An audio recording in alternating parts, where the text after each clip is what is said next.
Queridos hermanos, vamos a la predicación de la Santa Palabra de Dios, el acto central del servicio de adoración el día domingo. Así que vamos a disponer nuestro corazón en oración para que Él disponga todo nuestro ser y ponga sus palabras en mi boca. Mi buen Dios, nos presentamos ante ti en esta hora de la mañana nuevamente, invocando tu santo nombre, pidiendo de ti tu asistencia y el poder de tu Espíritu, para que lo que yo diga desde este púlpito, a la luz de tu palabra, sea de gran provecho y bendición a todos mis hermanos y amigos y conocidos que hoy escuchan este mensaje. Seas tú hablando a ellos, Señor. Seas tú disponiendo su corazón. Seas tú permitiendo que su corazón sea tierra fértil donde la semilla de tu palabra nazca, crezca y produzca fruto. Eso es obra tuya, mi Señor. Capacítame, Señor, con el poder de tu Espíritu para poder transmitir tu mensaje. No mires mis pecados, ni mis debilidades, ni mis incapacidades, mi Señor. Mira la obra de tu Hijo en mí. Y mira, Señor, con misericordia a todos mis hermanos. Y permite, Padre, que sus vidas sean edificadas, sean confrontadas, sean afirmadas en la fe, para crecer conforme a tu voluntad y vivir para tu gloria, Altísimo Dios. Así que colocamos este tiempo en tus manos en el nombre de tu Hijo Jesús. Amén. Bien, queridos hermanos, en el estudio expositivo de la primera carta del apóstol Pablo a Timoteo, estamos estudiando el capítulo 1. El domingo pasado consideramos los versículos 12 al 14, donde el apóstol Pablo exalta la gracia del Señor Jesucristo, porque su gracia fue mayor y mucho más abundante que sus muchos pecados.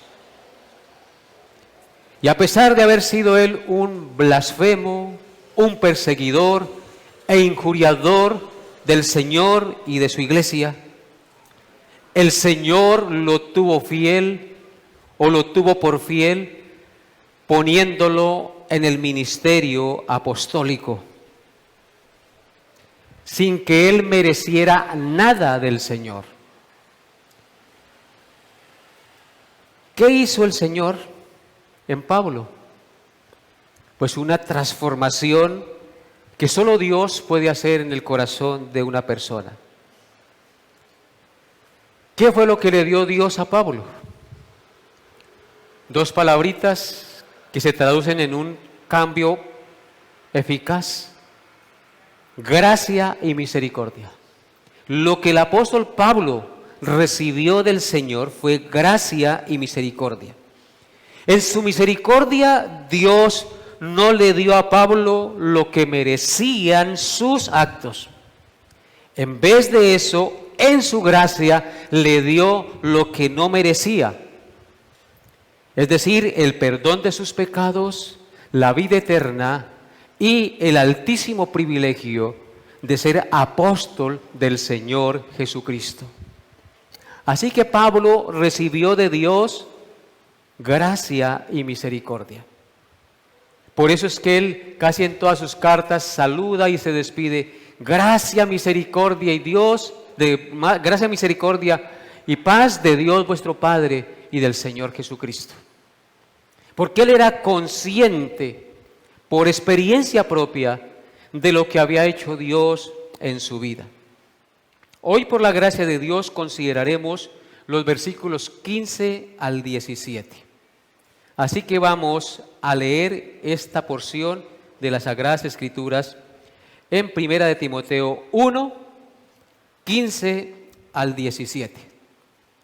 Dice así: palabra fiel y digna de ser recibida por todos, que Cristo Jesús vino al mundo para salvar a los pecadores, de los cuales yo soy el primero. Pero por esto fui recibido a misericordia, para que Jesucristo mostrase en mí el primero de toda su clemencia, para ejemplo de los que habrían de creer en Él para vida eterna. Por tanto, al Rey de los siglos, inmortal, invisible, mañana, la enseñanza lleva por título Palabra fiel y digna. Palabra fiel y digna. ¿Digna de qué? De ser recibida por todos. Nuestro pasaje que vamos a estudiar nos muestra tres cosas. En primer lugar, en el verso 15 vemos una declaración de una verdad aplicable a todos los pecadores a quienes Cristo vino a salvar. En segundo lugar, en el verso 16 vemos una declaración que da esperanza aún al peor de los pecadores. Y en tercer lugar, en el versículo 17, vemos una doxología o alabanza, producto de la comprensión de la maravillosa gracia de Dios para el pecador. Así que en estos tres puntos vamos a meditar en el día de hoy. Primero, vemos una declaración de una verdad aplicable a todos los pecadores a quienes Cristo vino a salvar. Noten lo que dice nuestro texto en el verso 15. Dice, palabra fiel y digna de ser recibida por todos, que Cristo Jesús vino al mundo para salvar a los pecadores, de los cuales yo soy el primero. Amén. Esta maravillosa y fiel declaración del apóstol Pablo no es otra cosa que la declaración del glorioso evangelio de nuestro Señor Jesucristo, el cual es aplicable, el cual es predicable en todo lugar, en todos los tiempos y a cualquier tipo de persona. Así es, mis amados hermanos, es una declaración, la declaración del glorioso evangelio, el cual es predicable y aplicable en todo lugar, en todos los tiempos y a cualquier tipo de persona. Eso es lo que está declarando el apóstol Pablo en este lugar de las Escrituras. Observen lo que dice Mateo 24 sin perder su texto de base, versículo 14. Mateo 24, verso 14, como un verso de apoyo a esta verdad que está declarando el apóstol Pablo en este lugar. Dice Mateo 24, 14. Y será predicado este evangelio del reino en todo el mundo para testimonio a todas las naciones, y entonces vendrá el fin. Las palabras que dice Pablo en primera de Timoteo no están habladas en el vacío. Él habla, inspirado por el Espíritu Santo, basado en la verdad de lo que Cristo dijo. Porque estas palabras las dijo Cristo, aquí en Mateo 24, 14. Noten nuevamente lo que Cristo dijo. ¿Y será qué? Predicado este evangelio del reino en todo el mundo. Porque el evangelio del reino es predicable en todo lugar. Es creíble en todo lugar y en cualquier lugar del mundo. Así que será predicado este evangelio del reino en todo el mundo. ¿Para qué? Para testimonio a todas las naciones. ¿Testimonio de quién? De Jesucristo. Y entonces después de esto vendrá el fin. Solo hasta que se predique el evangelio del reino en todas las naciones para testimonio de Cristo vendrá el fin. Ahora observen lo que dice Apocalipsis 14, versículo 6. Esto que enseñó el apóstol Pablo ahora se traslada más hacia adelante en la historia. Esto fue escrito después de que Pablo pronunció estas palabras. ¿Qué dice Apocalipsis 14, 6? por inspiración del Espíritu Santo y la pluma del apóstol Juan. Dice Apocalipsis 14:6. Vi volar en medio del cielo a otro ángel que tenía el evangelio eterno para predicarlo a los moradores de la tierra, a toda nación, tribu, lengua y pueblo. Amén. Qué declaración tan sublime y maravillosa. Cuando estudiamos el libro del Apocalipsis pasamos por este texto y es increíble lo que dice allí.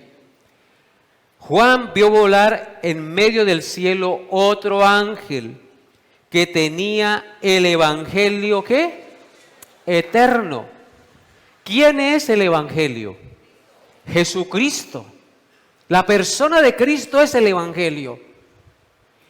Y vio volar ese ángel y él tenía el evangelio eterno, el mensaje salvador de Cristo para ser predicado a los moradores de la tierra. ¿Para qué se dio el evangelio? Para ser predicado a los moradores de la tierra. ¿Qué estamos haciendo hoy domingo?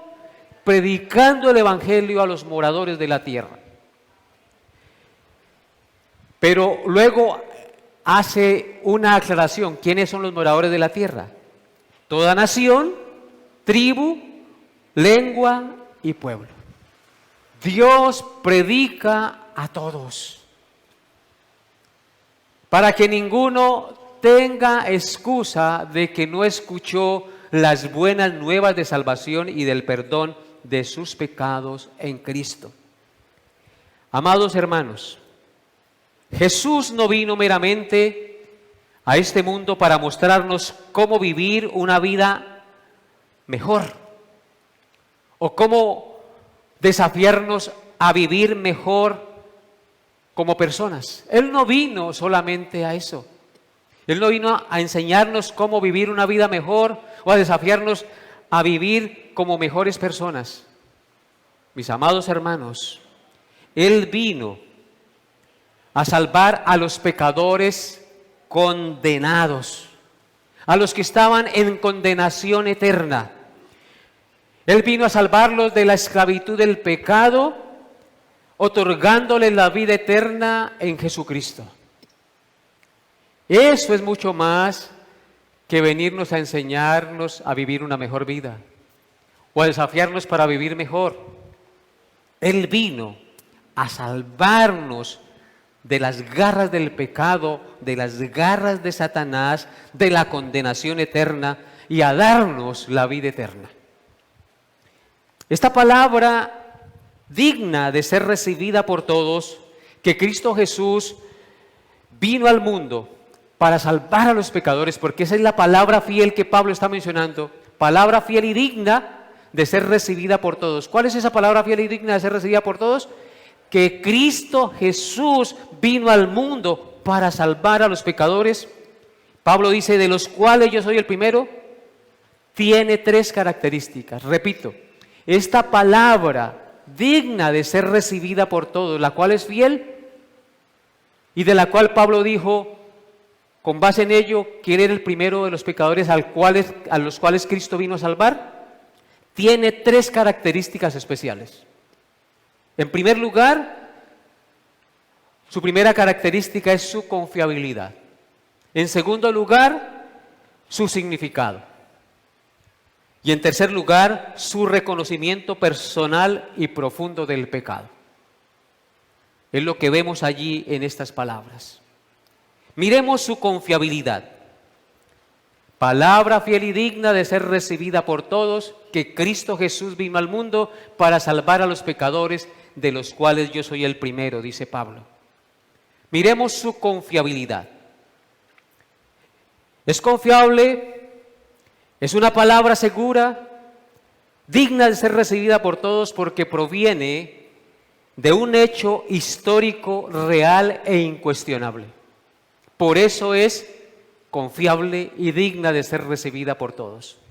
Porque proviene de un hecho histórico, real e incuestionable, un hecho palpable. ¿Cuál es ese hecho histórico, real e incuestionable? El nacimiento de Cristo, la vida y la resurrección de nuestro Señor Jesucristo para salvar a los pecadores. Jesucristo fue un personaje histórico. Nació realmente en este mundo de la Virgen María, engendrado por el Espíritu Santo. Vivió una vida perfecta y murió en la cruz. Y fue sepultado y resucitó al tercer día como un hecho histórico y ascendió a los cielos, a la diestra del Padre, de donde está sentado Él en estos momentos. Fue una verdad que ocurrió y se proclamó rápidamente por todas partes del mundo conocido como una palabra fiel y digna de ser recibida por todos los pecadores que la escucharon. Por eso es una palabra segura, es un mensaje confiable, porque es basado en un hecho histórico y no en un cuento, no en una tradición oral, sino en una tradición que al principio fue oral, pero que después se plasmó en papel en el Nuevo Testamento por los que vieron y oyeron y palparon y fueron testigos oculares de lo que pasó con Cristo. Observen lo que dice Primera de Juan 1, versículos 1 al 3. Primera de Juan, primera carta, capítulo 1, versículos 1 al 3. Aquí se nos habla del hecho histórico por testimonio del apóstol Juan. Observen lo que dice. Lo que era desde el principio, lo que hemos oído y lo que hemos visto con nuestros ojos, lo que hemos contemplado y palparon nuestras manos tocante al verbo de vida, porque la vida fue manifestada y la hemos visto y testificamos y os anunciamos la vida eterna, la cual estaba con el Padre y se nos manifestó.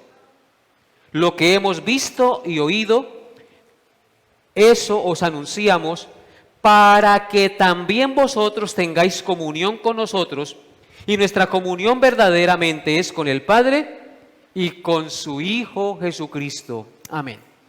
Si ustedes observan las palabras escritas por el apóstol Juan, inspiradas por el Espíritu Santo, aquí Juan está testificando del testimonio ocular que ellos dan, porque fueron testigos oculares de primera mano de la vida y obra, muerte y resurrección de nuestro Señor Jesucristo.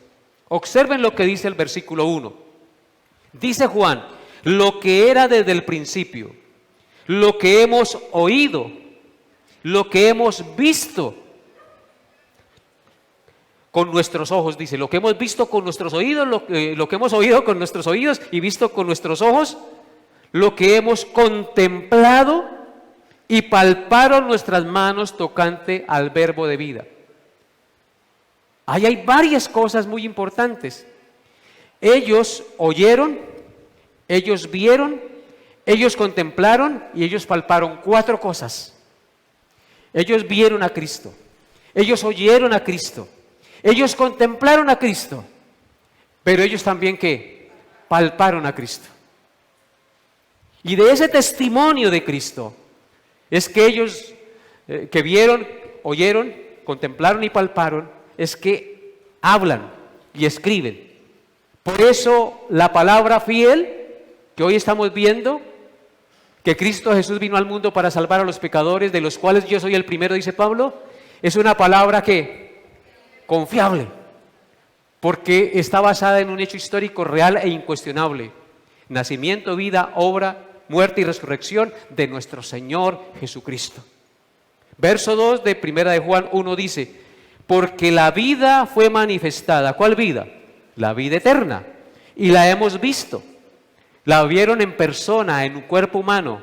Y testificamos y os anunciamos la vida eterna, la cual estaba ¿con quién? Con el Padre. O sea que ¿quién es la vida eterna?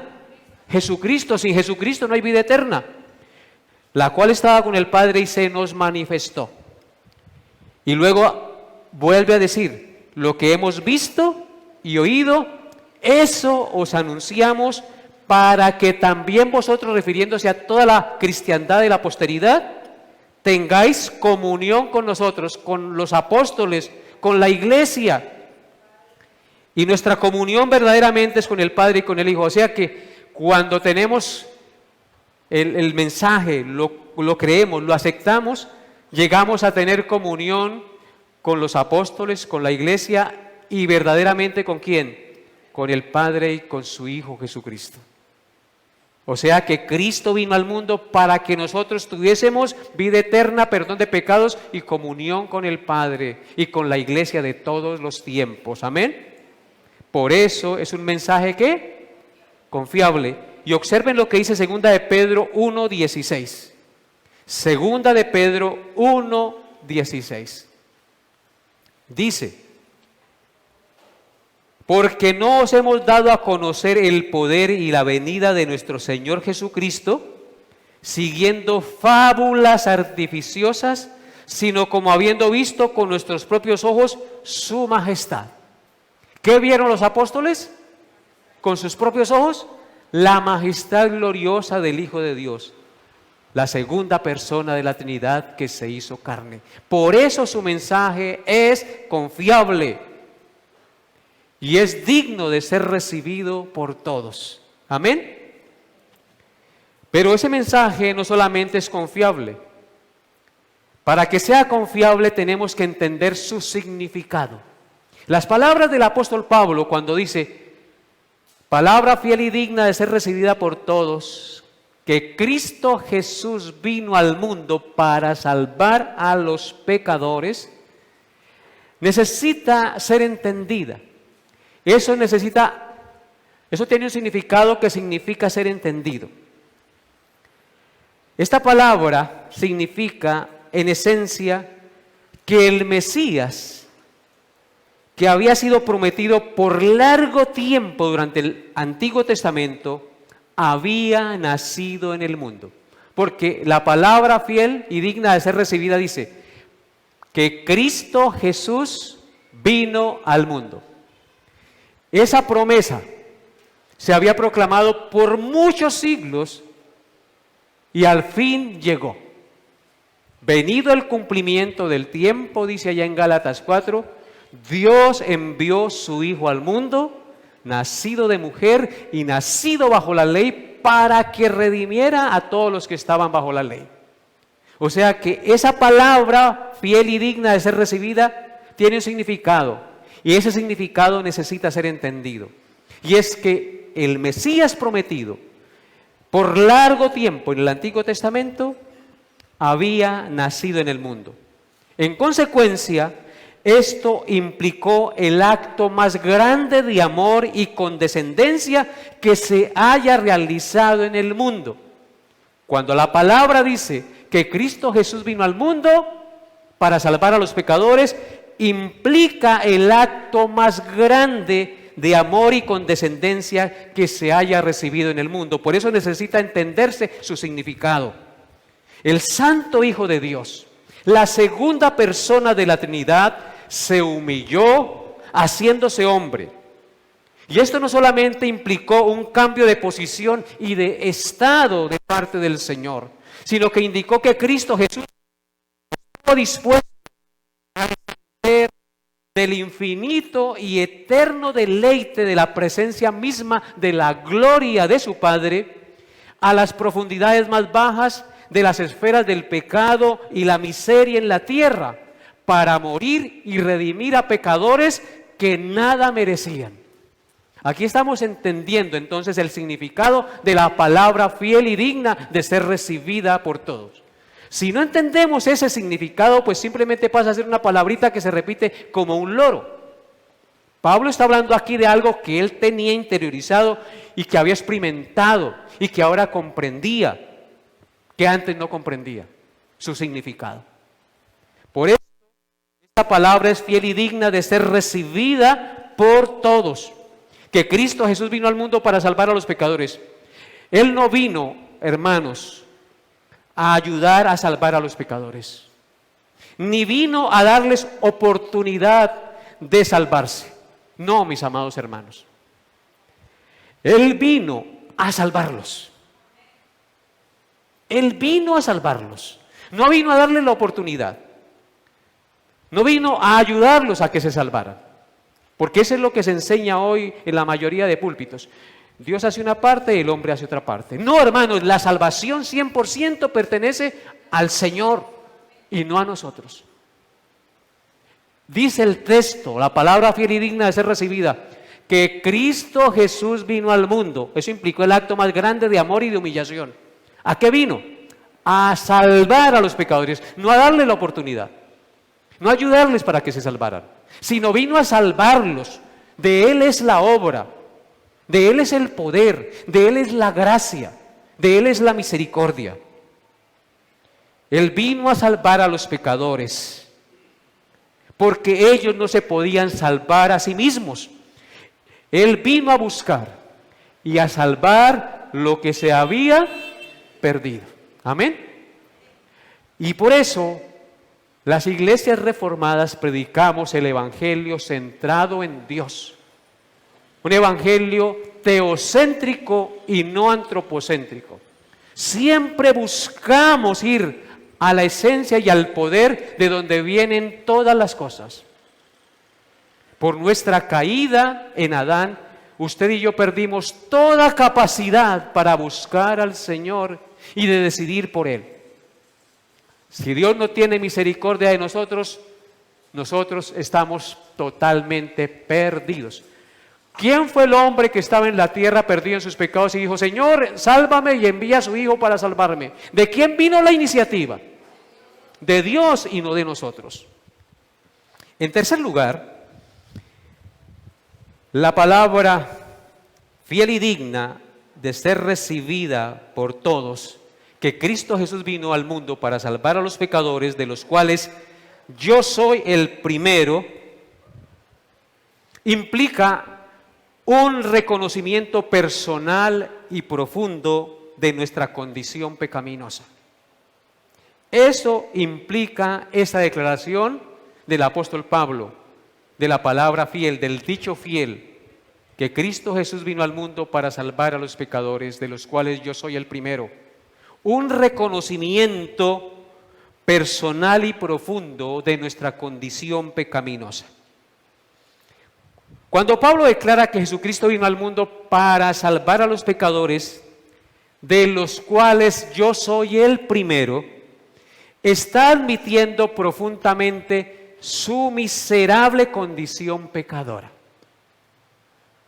Así que cuando se declara la palabra fiel y verdadera, que Cristo Jesús vino al mundo para salvar a los pecadores, el Señor está tildando y mostrando la realidad miserable de la condición humana. ¿Cuál es la realidad miserable de la condición humana? Que es que pecadora.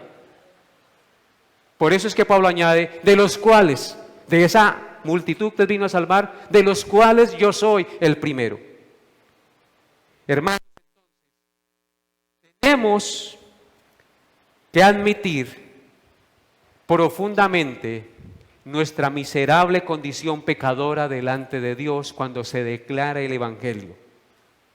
Porque el Evangelio es para los pecadores, no para los que se creen, como ya lo vimos anteriormente en los textos. Y este reconocimiento de nuestra miserable condición pecadora debería admitirse y confesarla todo ser humano sobre la tierra. Porque sin ello no habrá salvación y perdón de pecados. Todo aquel que no admite ni confiesa su miserable condición pecadora, humillado delante de su Creador, no podrá ser salvo. Jesucristo no vino a salvar a los que se creen buenos o medio pecadores. Él vino a salvar a los que se reconocen los mayores pecadores, como Pablo. ¿Qué fue lo que dijo Pablo? Para salvar a los pecadores, de los cuales yo soy el primero. Si usted cree que es pecador, pero que no es tan pecador, para usted no vino Cristo. Si usted cree que es un hombre bueno que de vez en cuando hace cosas buenas, para usted no vino Cristo. Si usted cree que en el fondo de su corazón es una persona buena, Porque muchos dicen, no, yo es que en el fondo de mi corazón soy bueno. Para usted no vino Cristo. Déjeme decirle, mi amado hermano, que pensar así es pensar contrario a la revelación divina. Y yo quiero llevarlo a un pasaje que siempre me impresiona. Y es un pasaje que se encuentra en Romanos 3, versículos 9 al 12.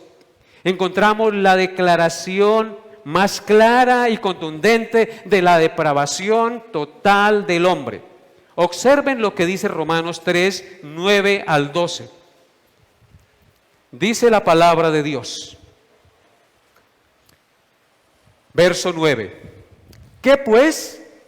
¿Somos nosotros mejores que ellos? En ninguna manera. Pues ya hemos acusado a judíos y a gentiles que todos están como bajo pecado. Tanto el judío como el gentil está bajo pecado. Todos están destituidos de la gloria de Dios y muertos y condenados en sus delitos y pecados. Y luego Pablo añade, como está escrito. Él no basa su argumento en ideas que le surgen. Su argumento está basado en la inamovible palabra de Dios del Antiguo Testamento. Como está escrito. ¿Y qué es lo que está escrito? No hay justo ni aun uno. No hay quien entienda. No hay quien busque a Dios. Todos se desviaron.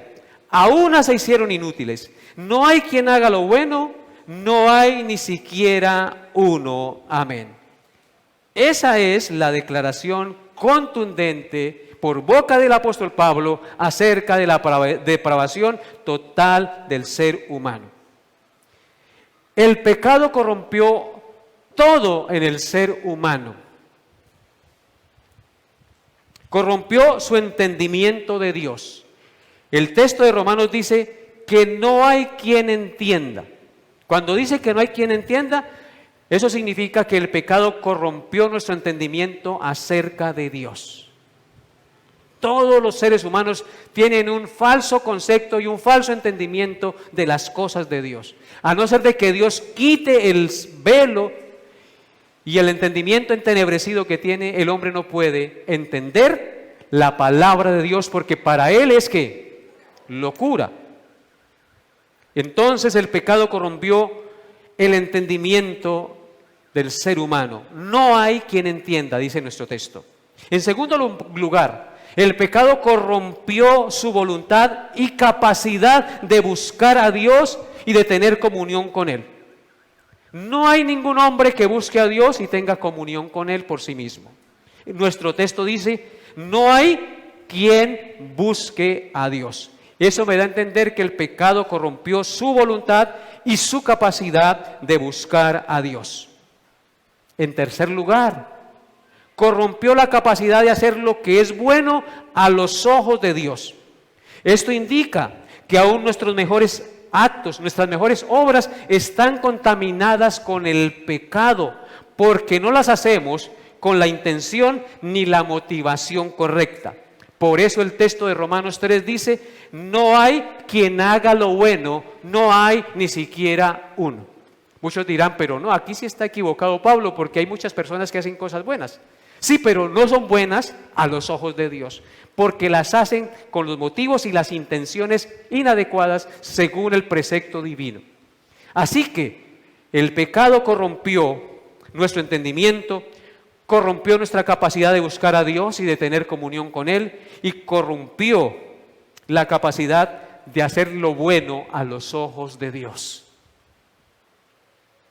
Es por eso que cuando Pablo dice, palabra fiel y digna de ser recibida por todos, que Cristo Jesús vino al mundo para salvar a los pecadores, de los cuales yo soy el primero, tenemos que reconocer profundamente y con entendimiento a la luz de la verdad divina nuestra miserable condición pecaminosa, porque de lo contrario para usted no es Cristo. Amén. En conclusión, cuando Pablo tuvo un profundo reconocimiento personal de su pecado y condición pecaminosa. Por eso dice, Cristo Jesús vino al mundo para salvar a los pecadores, de los cuales yo soy el primero. Fue porque Cristo le hizo en el corazón, estaban contrarios y eran enemigos al Dios de la Biblia realmente. Pasamos a nuestro segundo versículo de la exposición. Verso 16. ¿Qué nos dice el verso 16? Pero por esto fui recibido a misericordia, para que Jesucristo mostrase en mí el primero toda su clemencia, para ejemplo de los que habrían de creer en Él para vida eterna. Amén. Amados hermanos, aquí entonces tenemos una declaración que nos muestra lo que vamos a meditar en el segundo punto. ¿Qué nos muestra el segundo punto? Nos muestra una poderosa declaración que da esperanza aún al que se considera el peor de los pecadores en este mundo. Aquellos que consideran que sus pecados son tan graves y tan terribles que no tienen perdón de Dios. Para ellos hay esta esperanza por las palabras que el apóstol Pablo acaba de mencionar en el verso 16. Léalas nuevamente conmigo. Por esto fui recibido a misericordia, para que Jesucristo mostrase en mí el primero de los pecadores, obviamente, toda su clemencia, para ejemplo de los que habrían de creer en Él para vida eterna. Amados hermanos, para el pecador más grande y miserable e indigno, hay esperanza. Pablo es un tipo o es un modelo de los peores pecadores. Es una prueba viviente de que la gracia de Dios en Cristo puede perdonar y transformar a cualquier pecador, ya sea al más duro y perverso de los pecadores, o ya sea al que se crea más justo y bueno a sus propios ojos. Porque hay esas dos clases: aquellos que se creen justos y buenos a sus propios ojos son los pecadores más difíciles de convencer, porque ellos no admiten que están corrompidos hasta la médula. Ellos creen que son muy buenos y que con su justicia le pagan a Dios sus actos y pueden entrar al cielo porque se lo merecen. Esos son los más difíciles de convencer. Y está la otra categoría, aquellos que han cometido actos atroces y terribles. Para ellos hay esperanza. Hay esperanza para ellos y para los otros que acabo de mencionar.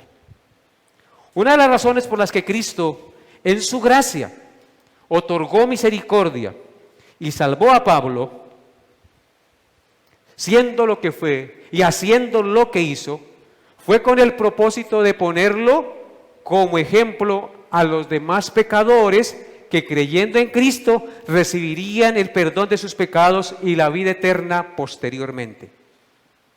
Fue con ese propósito que el Señor en su gracia lo hizo y lo dejó plasmado, y Pablo mismo lo está testificando aquí. La gracia de Dios cambió al perseguidor en predicador. Porque ¿qué era Pablo? Un perseguidor de la iglesia. Y ahora la gracia lo transforma y lo convierte en un predicador de aquel a quien él perseguía. Y al asesino, porque él mató cristianos y se complació en la muerte de los cristianos, lo convirtió en un ministro y en un misionero del evangelio.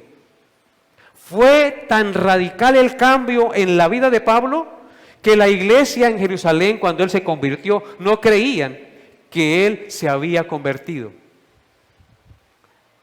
Imagínense alguien que perseguía, que echaba a la cárcel, que los arrastraba, que los mataba, de un momento a otro es convertido, cambiado por el poder del Evangelio, y ahora quiere predicar el Evangelio y viene a los apóstoles para que le dejen predicar y lo reciban, pues ellos estaban muy desconfiados.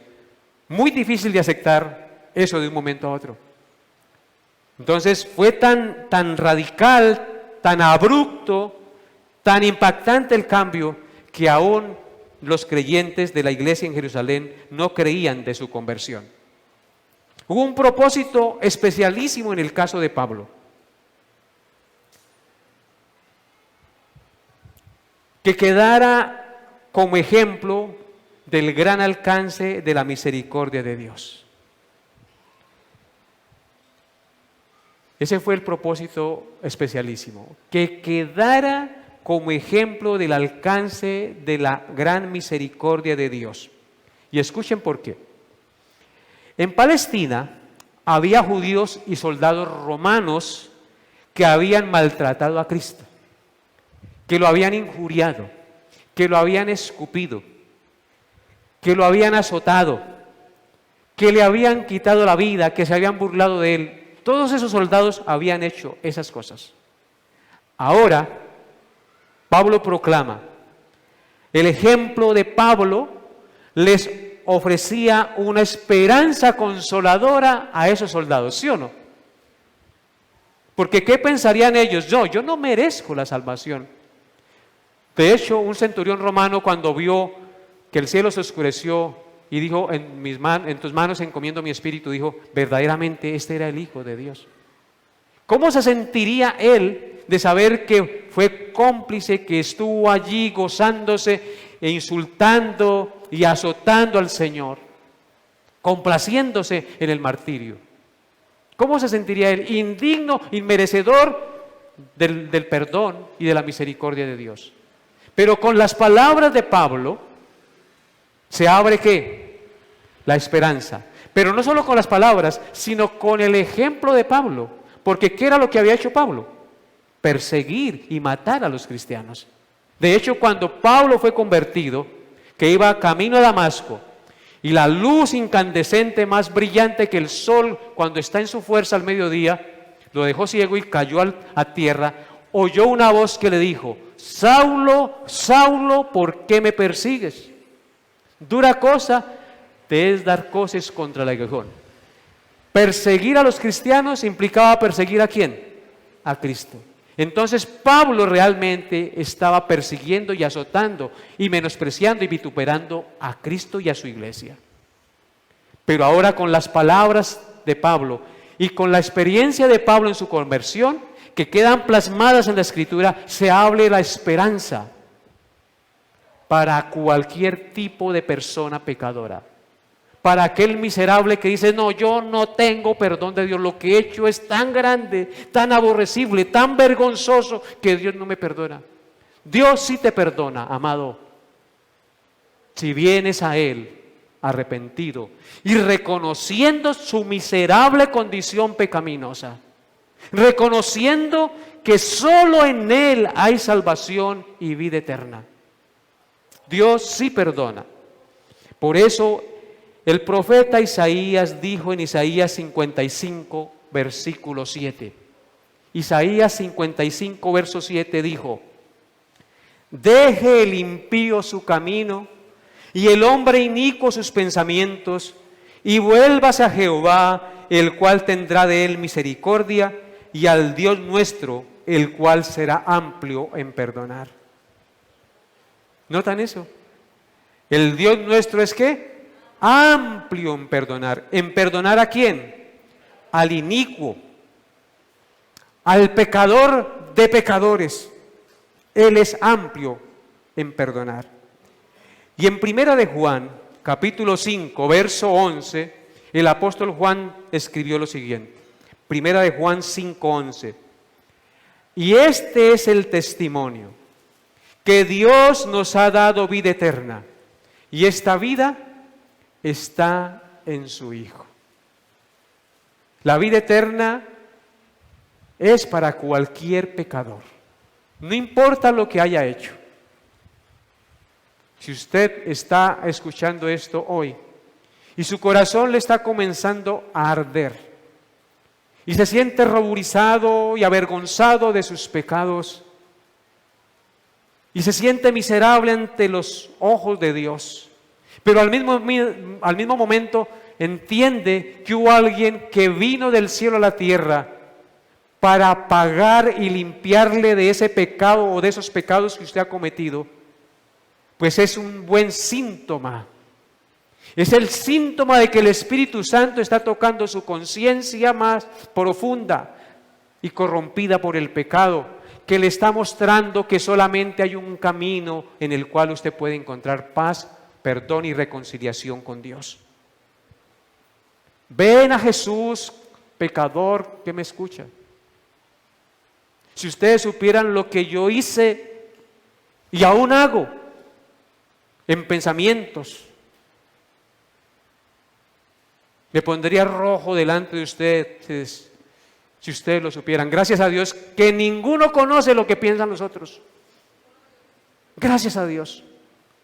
Porque qué tal conociéramos lo que ustedes piensan de mí y yo de ustedes. O lo que piensa usted de su esposo, o de su esposa, o de su vecino, o de su hermano. Somos tan pecadores, tan miserables de pensamiento, de palabra, de obra, de omisión.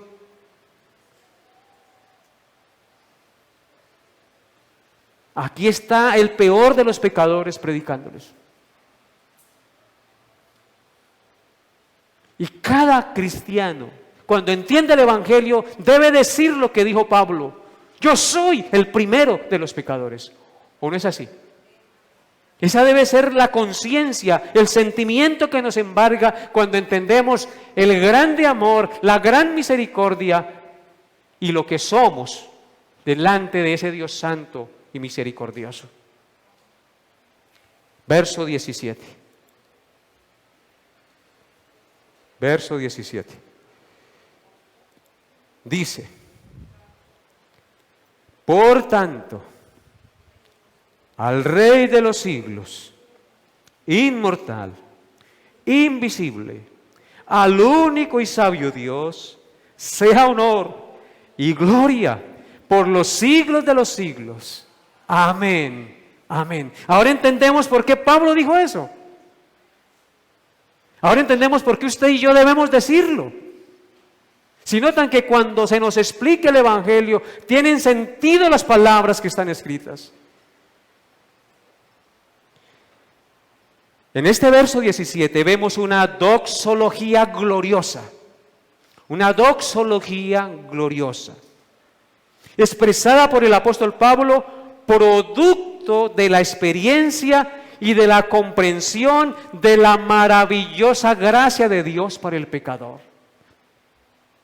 La palabra doxología se deriva del griego y se compone de dos palabras: doxa y logos. Doxa significa gloria y esplendor y grandeza, y logos significa verbo o palabras. En consecuencia, una doxología es una expresión o cántico donde los cristianos expresan alabanza, gloria, exaltación, amor y agradecimiento por lo que Dios ha hecho y es en sus vidas. Y eso es lo que estamos leyendo en el versículo 17. En consecuencia, esta doxología expresada por el apóstol Pablo en el verso 17 es producto de la experiencia y la comprensión de la gracia de Dios en la propia vida del apóstol. Por eso el verso 17 inicia diciendo: por tanto. ¿Sí notan? Por tanto, por lo anterior, por lo que he comprendido, por lo que yo soy y comprendo ahora lo que soy, es decir, en razón de lo anterior, va a decir lo siguiente: al Rey de los siglos, inmortal, invisible, al único y sabio Dios, sea honor y gloria por los siglos de los siglos. Amén.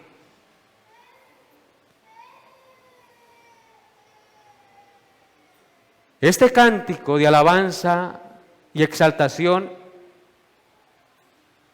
en él se exaltan 5 atributos del Señor, 5 atributos de Dios. En primer lugar, dice Pablo, por tanto, Él es el Rey de los siglos. Esto quiere decir que a diferencia de todos los reyes que han existido y han muerto y han desaparecido en el mundo, Dios es el Rey soberano que ha reinado, Rey. Es el Rey que dirige todo cuanto ocurre en cada era de la historia del mundo hacia la meta que ha predeterminado. Él es el Rey de la historia, el que dirige y gobierna los reyes y gobiernos de la tierra. Él es el Rey de los siglos. Por eso en el Salmo 145, versículo 13, el salmista escribió: tu reino es reino de todos los siglos, tu señorío en todas las generaciones. Salmo 145, verso 13.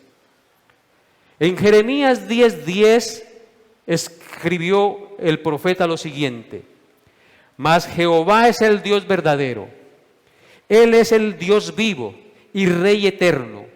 A su ira tiembla la tierra y las naciones no pueden sufrir su indignación. Él es el Dios verdadero, el Dios vivo y el Rey eterno, dice el profeta Jeremías. Pero en segundo lugar, la doxología menciona al Señor como el Rey inmortal. Él no solamente es el Rey de los siglos, sino que Él es el Rey inmortal. Esto quiere decir que Él es el Rey que no muere, porque Él venció la muerte y sacó a la luz la vida y la inmortalidad. Él siempre ha existido y siempre existirá. Observen lo que dice 2 de Timoteo 1:10. 2 de Timoteo 1:10 dice: pero que ahora ha sido manifestado por la aparición de nuestro Salvador Jesucristo, el cual quitó la muerte y sacó a la luz la vida y la inmortalidad por el Evangelio. Él es el Rey inmortal.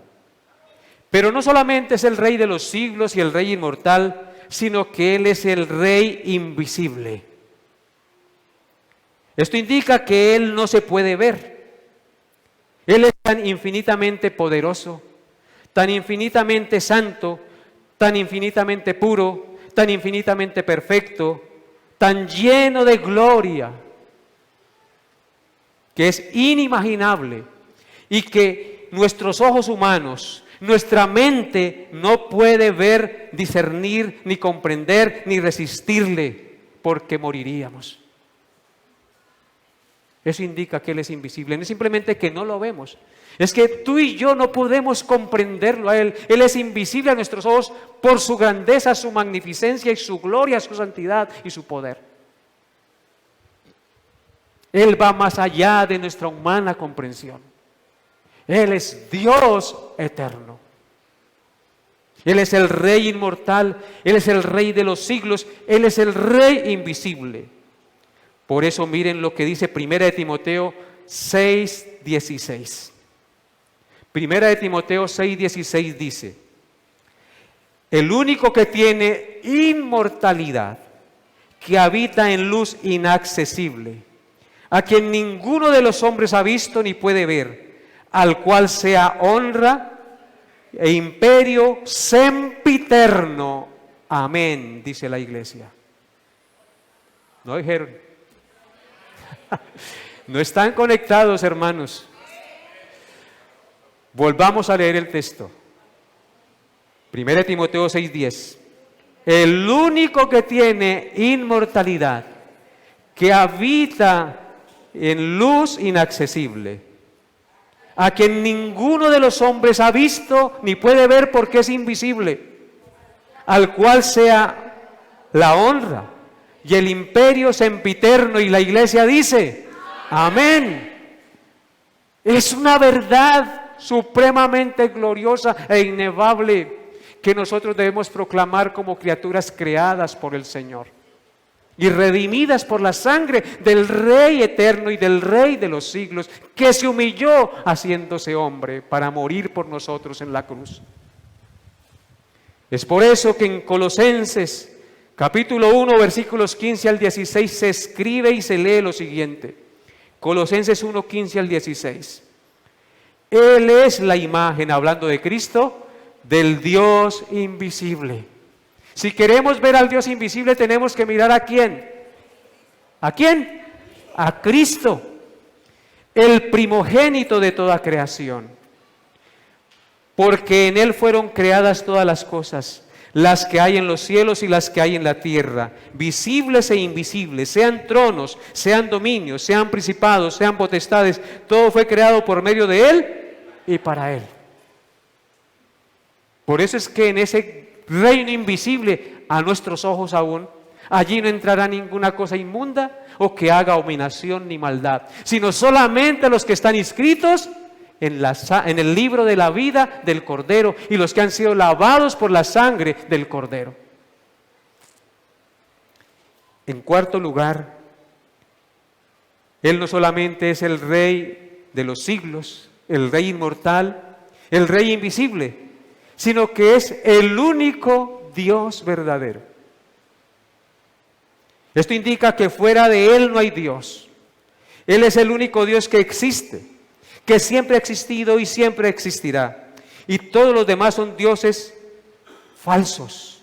Solamente hay un Dios manifestado en tres personas: Padre, Hijo y Espíritu Santo, inefable, glorioso, inmortal, invisible, único, nadie como Él.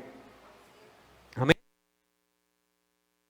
No solamente Él es el único Dios verdadero, sino que en quinto lugar, Él es el Dios sabio.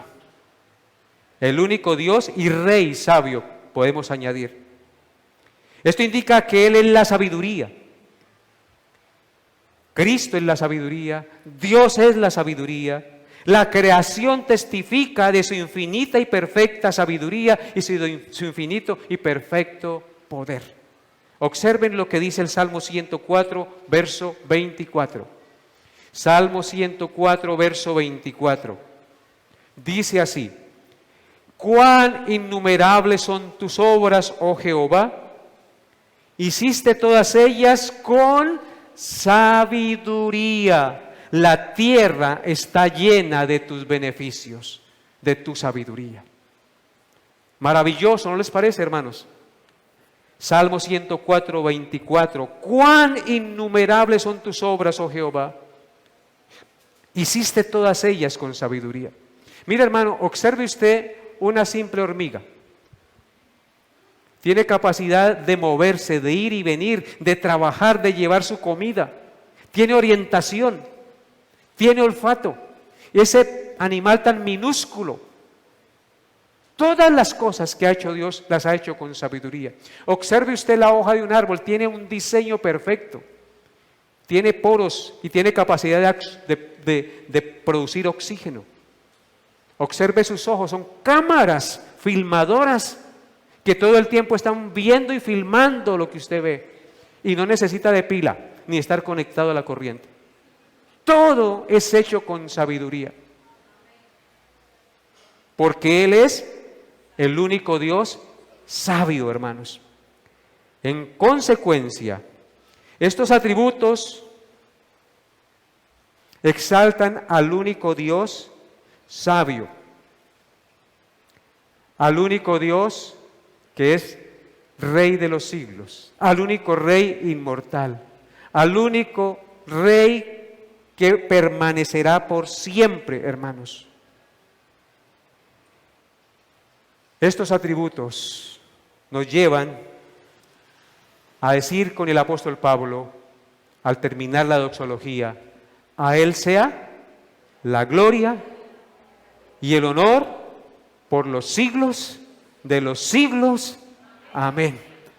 No hay más palabras para decir, ¿cierto? Después de que uno comprende en su humana sabiduría quién es Dios, nos lleva a caer de rodillas y a darle la gloria, la honra, el tributo y la alabanza al Señor. Pero tenemos unas palabras de aplicación para nuestra vida, después de haber oído esto. Por lo general, nosotros tendemos a considerar a Pablo un gran héroe de la fe, ¿cierto? Nosotros admiramos a Pablo, y es que es admirable lo que Pablo hizo.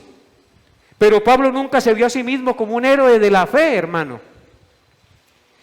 Pablo, por el contrario, se llamó a sí mismo el primero de los pecadores, porque siempre se acordaba de lo que él fue antes de conocer a Cristo, porque siempre reconocía su miserable condición caída y pecaminosa. Mientras Pablo más comprendía la gracia de Dios a su favor, más consciente era de su propia indignidad y de su propia pecaminosidad. Y eso es lo que debe ocurrir en nosotros. Entre más conscientes seamos de lo que es Dios y de lo que hemos recibido de Él, más conscientes debemos ser de nuestra propia indignidad y de nuestra propia pecaminosidad. ¿Es realmente usted consciente de esto, hermano? Queridos hermanos, la vida de cada uno de nosotros debería estar marcada por la humildad y la gratitud.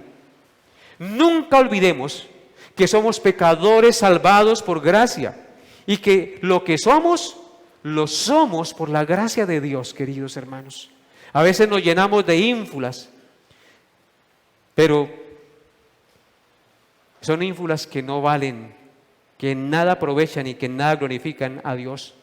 Por eso Pablo dijo lo siguiente, y con esto termino: porque yo soy el más pequeño de los apóstoles, que no soy digno de ser llamado apóstol porque perseguí a la iglesia del Señor. Y ese era su sentido. Él no se consideraba digno de estar y de ser lo que era, porque había entendido lo que había hecho. Espero que usted tenga esa percepción de usted mismo o de usted misma, y que si hoy conoces al Señor y gozas de su salvación, que nunca se olvide de dónde le sacó el Señor, y que si estás firme y que si haces lo que haces es por la gracia de Dios a su favor. Amén. Pablo decía: por la gracia de Dios soy lo que soy, y su gracia no ha sido en vano para conmigo. Antes he trabajado más que todos, pero agrega, pero no yo, sino la gracia de Dios en mí. Amados hermanos, que Dios les haya hablado a su corazón y que hoy salgan ustedes con ese deseo de magnificar y exaltar al glorioso Rey de los siglos. Y una pregunta antes de que se vaya de este lugar: ¿eres realmente humilde y agradecido con lo que Dios ha hecho por ti? ¿Eres realmente agradecido y humilde por lo que Dios ha hecho por ti? ¿O aún tiene ínfulas de grandeza y mira a los demás por encima del hombro todavía? Que Dios les dé la gracia y me dé la gracia de vivir el Evangelio, porque a eso hemos sido llamados y para eso fuimos salvos. Padre, colóquese de pie. Padre, te doy gracias y bendigo tu santo nombre en esta mañana, dándote la gloria, la honra y el honor por tu bondad, amor y misericordia, por tu gracia inmerecida a nuestro favor. Señor, gracias por tu palabra fiel y digna, que debe ser recibida por todos, que Cristo Jesús vino al mundo para salvar a los pecadores, de los cuales somos los primeros. Señor, perdona nuestras ofensas, lávanos más y más de nuestra maldad y límpianos de nuestro pecado, porque al igual que David, reconocemos nuestras rebeliones y el pecado está siempre a la puerta. Y cuando pecamos, pecamos contra ti. Así lo decía David: contra ti solo he pecado y he hecho lo malo delante de tus ojos, para que seas reconocido justo y tenido por santo en la congregación. Señor amado, lávanos de nuestra maldad y danos siempre esa conciencia de humildad y de que lo que somos y tenemos es por tu gracia y tu misericordia, porque nada merecíamos de ti, Señor. Ayúdanos, Padre, a entender esta verdad como iglesia y a vivirla y a proclamarla. Y exalta al único Dios verdadero, al eterno y maravilloso Dios. Bendito seas por siempre, Señor, en el nombre de Jesús. Amén y amén. Que la paz de Dios, que sobrepasa todo entendimiento, guarde sus corazones y pensamientos en Cristo Jesús. El culto ha terminado. Dios lo lleve en su paz, queridos hermanos.